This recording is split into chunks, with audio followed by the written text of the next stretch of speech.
Go to get your game on. Go for the beers. Go for the cheers.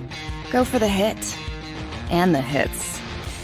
Go for the stakes and the stakes. Go to get your parlay on.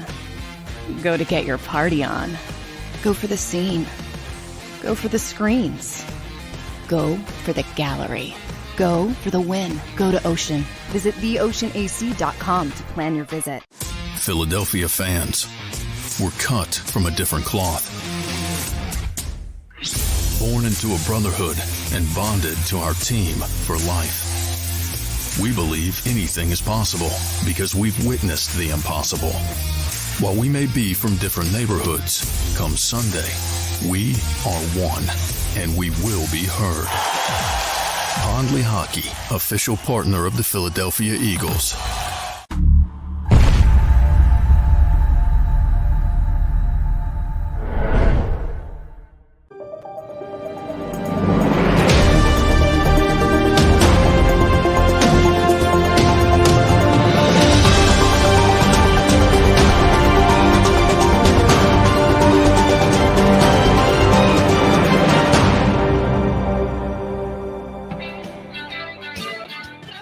Welcome to another edition of Football 24/7. He's John McMullen, and I'm your guy, Tone DeShields II. Appreciate you guys always for locking in on the content. Make sure you guys smash that like button. Make sure you guys remain engaged in the content. It's been a full day at JAKIB Sports. I know you guys started your mornings with Good Morning NFC East, and now you're going to end it with Football 24/7. John, how are you feeling this evening? How was the drive home from the complex? Doing well, Tone. Yeah, it's walk through Wednesday, not as sort of shifted the schedule this time of year. So Thursday becomes the more important day. But locker room, anytime you get locker room access, it's a big deal. So got a chance to talk to Dallas Goedert today, A.J. Brown, new Eagles punter Brett Kern, Jalen Hurts, Jordan Mailata. So, productive day.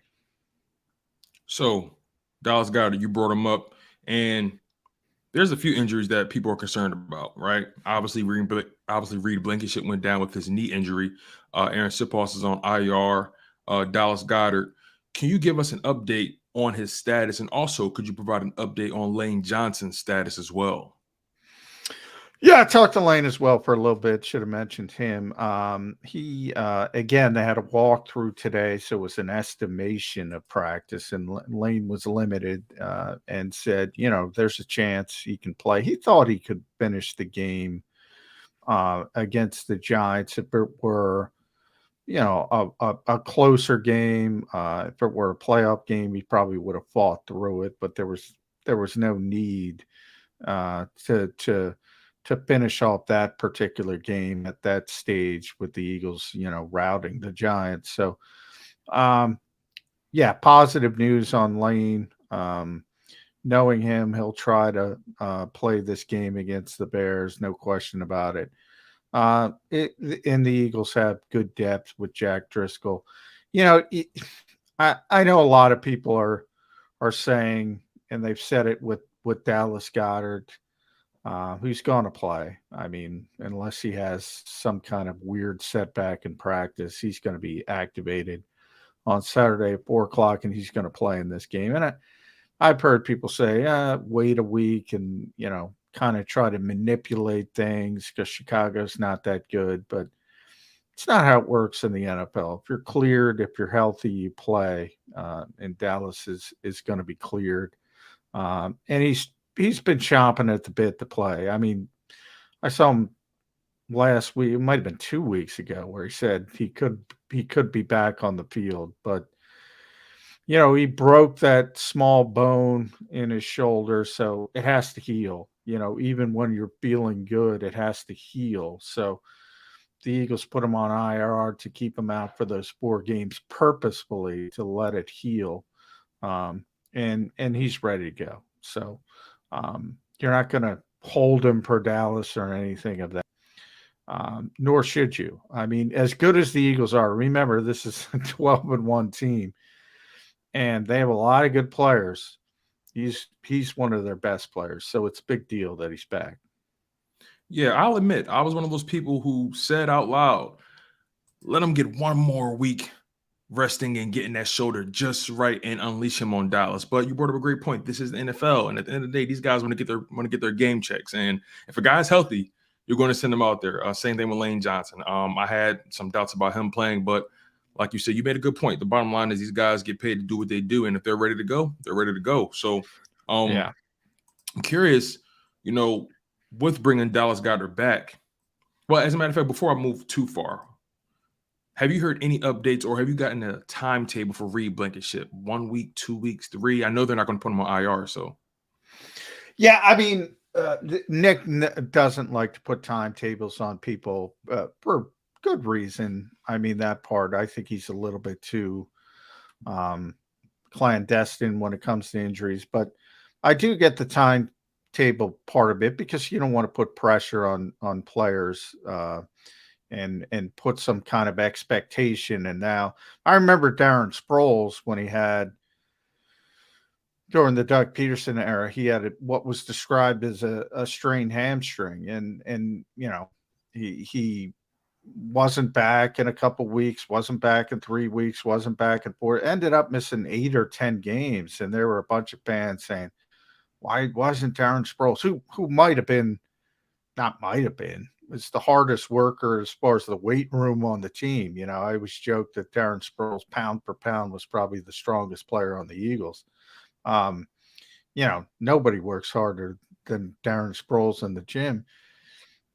But people were questioning him. And it's because the Eagles didn't tell the truth on the injury. And he had a torn hamstring. So he ended up out 8 or 10 games, whatever it was. But so, it's a good thing to let people in on how serious some of these things are. So they're not questioning the effort or the will of any particular players.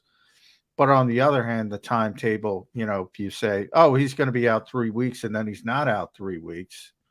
Yeah, people saying, what's going on? So with Reed, he's not going to play this week. So scratch that. But the fact that they didn't put him on injured reserve means they don't think he's going to miss 4 games. So 1 to 3 games, common sense says that's what you're looking at with Reed Blankenship. But the fact that they brought Anthony Harris back, well, he didn't get to see today. A little disappointed by that.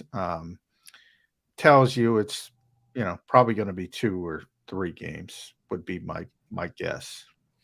Fair enough. Dallas Goedert coming back. The team bringing in Anthony Harris to try to supplement that safety room. But with Dallas Goedert, bringing him in, he's been going for the past 4 games. The Philadelphia Eagles have finally found this pocket or this groove without Dallas Goedert. They've been able to move the ball pretty efficiently in the air without him.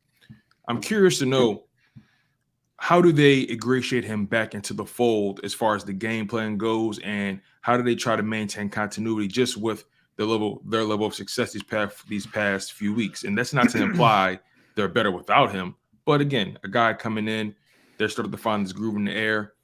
How does that look going forward?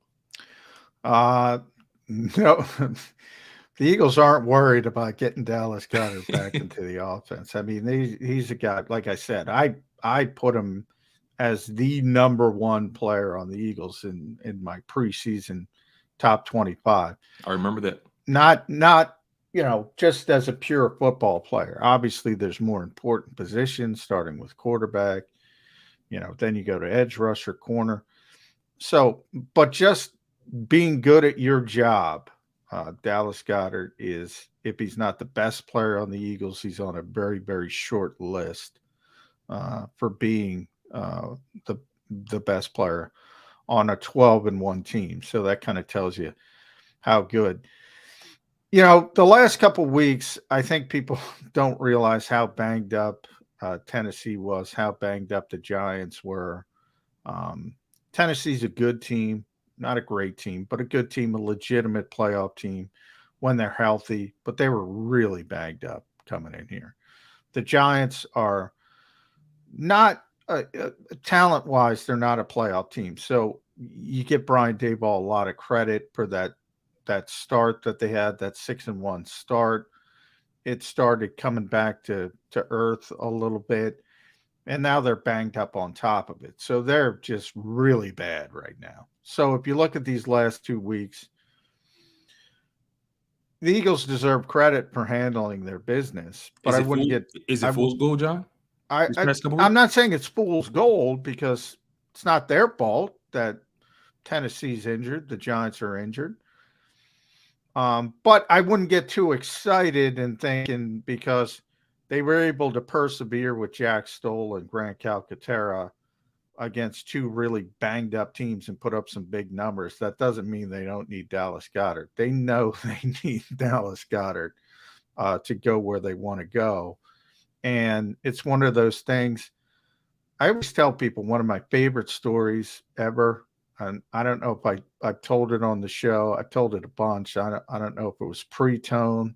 I don't know if you heard me say it, but when I was in Minnesota when the Vikings drafted Adrian Peterson, and they weren't a very good team at the time. It was 7th pick in the draft, something like that. So they were top 10. And they had a good running back, though, at the time. Chester Taylor was coming off I remember him. 1,200-yard season, caught 50 balls out of the backfield. Good, solid player. And they needed a lot of help all over the place. And they picked Adrian Peterson. And I remember asking one of their personnel guys at the time, I go, you got a good running back. You need this, you need that, you need this. Why'd you take Adrian Peterson at that spot? And he said, I love Chester Taylor, but F Chester Taylor. This guy's different. And that's kind of what I'm saying with, I love Jack Stoll. Grant Calcaterra, lot of potential. I don't want to say F him, but it's Dallas Goedert. That's the bottom line. It's Dallas Goedert. It's not even a conversation. I got you. Sit down is what I'm saying. Yeah, they did a fair job, coming in. It's funny, Grant Calcaterra coming in, obviously we knew he was a possession guy, a guy that was known more so for his catching ability as a tight end. And Dallas Goedert, but not Dallas Goedert, Jack Stoll was more so, known for his blocking, his ability to, execute in that regard. It was really exciting. It was really interesting and really exciting seeing Grant Calcaterra take that next step as a blocker. He had a really key block on Miles Sanders, I think 40-yard touchdown run. And that showed a lot to me as far as his growth. Now, was it the cleanest block? No, it was a little sloppy, but he got the job done, and it showed a level of growth in him and a level of trust in him to execute that play properly. Speaking of those guys, what's been your thought on those guys and how they performed these past couple games without Dallas Goedert? And also to take a step further, now that Dallas Goedert is coming back, describe that X factor he brings. Well, he just allows you to be much more multiple as far as formational looks. You can play 12 personnel and throw the football. You can play 11 and run the football a lot better because he can do both things so well. And that's rare in the modern NFL to have a well-rounded tight end. He can play inline. He can play and be very effective in the empty sets that the Eagles like to run. He can beat linebackers. He can beat safeties in man-to-man coverage. He's Jalen Hurts' favorite receiver on third down because he's been able to be so effective.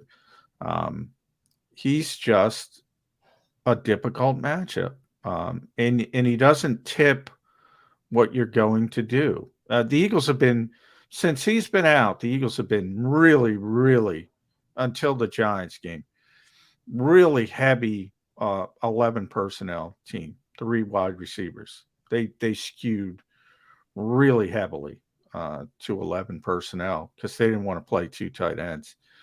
Now against the Giants, they played a lot of 12, and they got Grant Calcaterra more involved. And you saw they even game plan for him early in the game. They got him 2 catches. But you'll notice after those 2 catches in the scripted part of the game, then it was nothing. He's a 6th-round rookie. He's got a lot of potential. to be a good pass catching tight end down the road, but down the road is the key there. This is one of the best 5 tight ends in football. I mean, and Jack Stoll and Grant Calcaterra ain't that. Yeah, you're right. Ultimately, Dallas Goedert just brings a whole nother flavor to this offense that takes to another level, and they're definitely going to need him going into the playoffs. We mentioned earlier Anthony Harris being brought in, and you didn't get the chance to speak with him, but Anthony Harris has been on this team before. We're pretty familiar with his game and what he brings to the table. Being without Reed Blankenship, being without Chauncey Gardner-Johnson for the foreseeable future while he's on IR, it begs the question.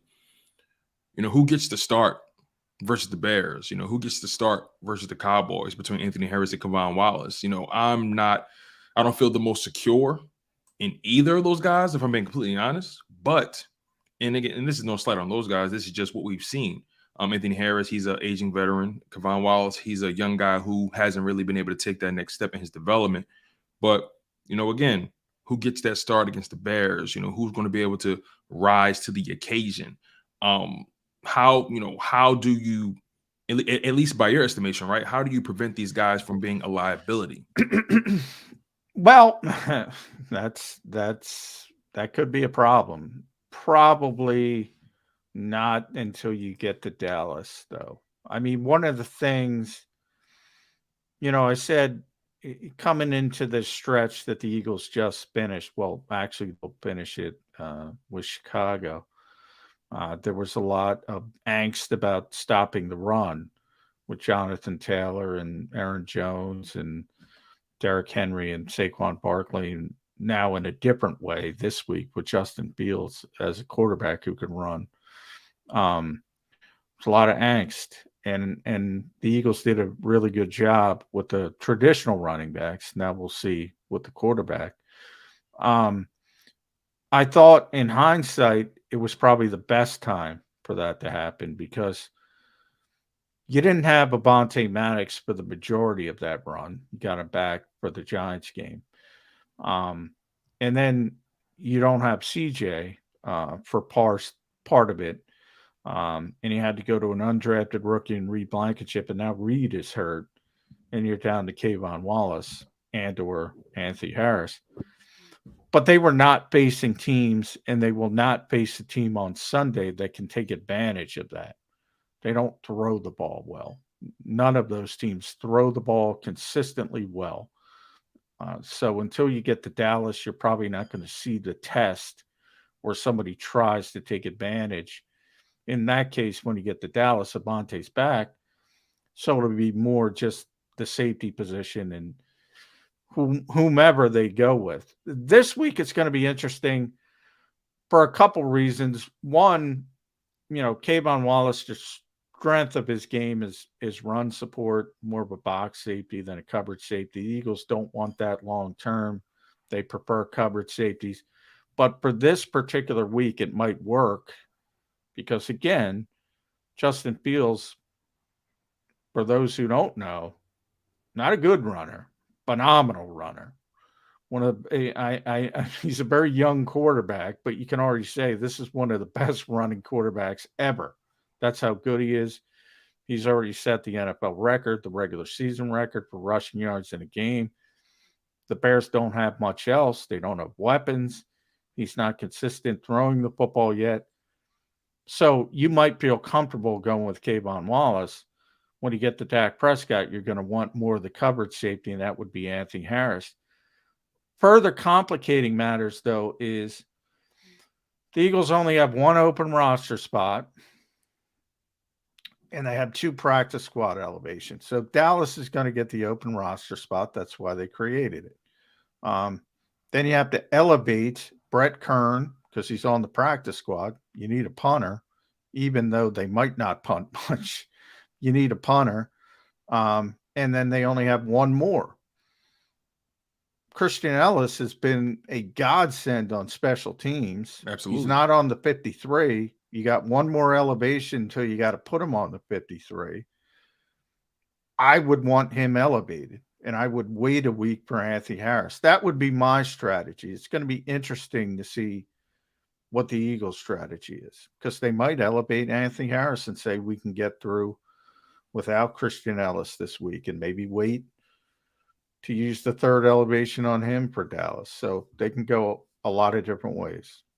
You brought up a lot of good points, and it's going to be fascinating to see how they handle the situation going forward, knowing they're dealing with the injuries that they're dealing with. We're going to begin to close out the show. Today has been a really interesting day for the Philadelphia Eagles and the Dallas Cowboys. We all know the latest controversy or makeshift controversy or even perceived controversy between Micah Parsons and Jalen Hurts. It seems more so one-sided.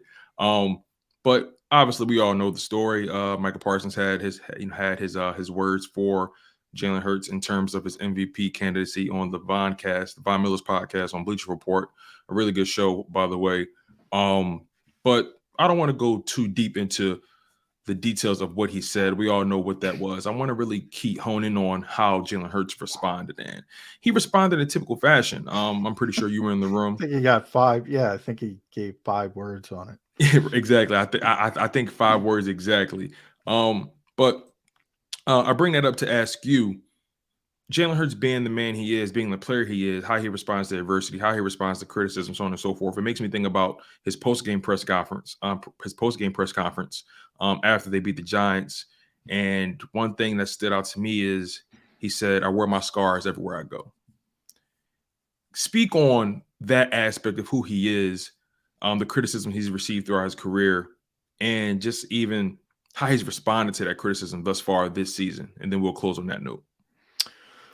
Well, on the field, I mean, he's responded to every criticism, constructive or otherwise. He's playing at an MVP level.